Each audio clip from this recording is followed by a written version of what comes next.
What's up, everybody? Former Glory Day here, and I have the incredible pleasure of looking at Predecessor's upcoming patch 1.10. Man, time's really flying. I'm in the Predecessor Creators Guild, and we've been given a early access view at patch 1.10 and all of the incredible stuff that comes with it.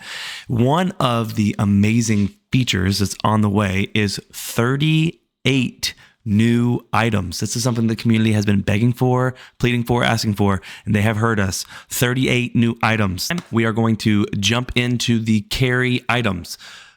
Right out the gate, we have to talk about a brand new class of items that they've brought to the game. It is called cursed items. Yes, you've heard that right, cursed. What this does is going to give you a big buff somewhere, but it comes at a cost. There'll be a debuff somewhere else in your stat lines. So for carries, they've got an item called the Cursed Ring. It's going to provide 30 physical power, 30% attack speed, 35 magical power, so a little bit of both there. The curse is called the Curse of Swiftness. Your attack speed will be increased by 1.4x. And on the flip side, your basic attacks will deal 35% less damage. In addition to the Curse of Swiftness, there's an additional passive called the Broken Chains. Increases the attack speeds per second cap from 3 to 4. There is a restriction of just one cursed item in your build. However, this increase of the attack speed cap from 3 to 4, coupled with the increase of 1.4x, your attacks are going to be absolutely blasting Gatling gun style. Think about the implications. We could put this on a Murdoch and just right? It's going to be amazing.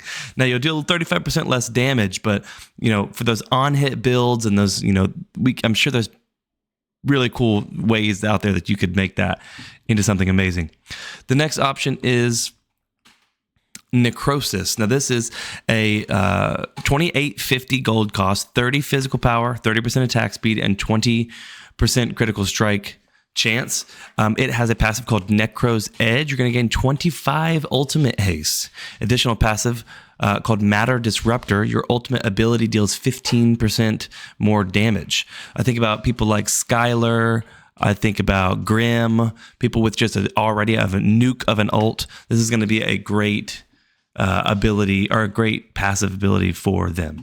The next item is Ruination. This is 3,000 gold, 55 physical power, 20% critical chance. It has a passive on it called Spirit Bleed, which is an active passive. It has a 15-second cooldown that is triggered upon a successful on-hit attack.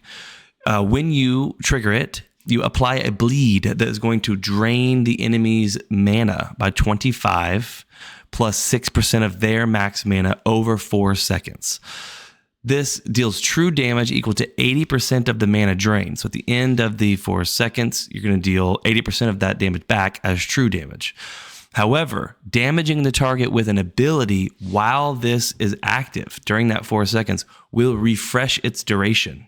So once you get that on-hit attack to trigger Spirit Bleed, if you chain abilities against that enemy, you will elongate, you will extend and refresh the duration of Spirit Bleed, making for a huge chunk of true damage returning to that person as you are also depleting their mana supply. So this is a really cool item that has a lot of interaction between you and the enemy that you're facing with very, there are some niche implications. This is like the mage's worst fear right here to have them all the time.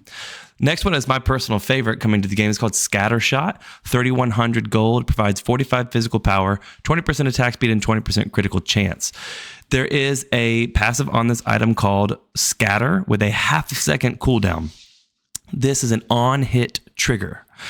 When it triggers, it summons 2 projectiles from the target that you hit, and they home toward the closest enemy. This does include minions as well. This does include minions as well. And something that I'm not sure about is if it's going to prioritize enemy heroes. I would assume that it does, but I'm not sure about that. Each one of these projectiles deals 30% of your physical power as damage, and it applies your on-hit effects at 50% effectiveness. They can critically strike and apply lifesteal. So if you have that built into your build, which you'll get at least 20% from this item, you will apply those features with these projectiles at 50% effectiveness. So an amazing way to absolutely tear through waves and I think about the implications about a team fight when we're grouped on Fangtooth, grouped on Orb, and everybody's huddled together. You're going to shred people. So this is a really, really cool item. And that's going to do it, everybody. I hope that you get a lot out of this video, that you can put it to good use, knowing exactly how you want to build and what new items you want to try first. Let me know in the comments below what item you're most excited about. If you would, please consider liking and subscribing this video. It goes a long way and helps me out more than you know. So thank you so much, and I will see you over the weekend and into next week on patch 1.10. Thanks. See you next time.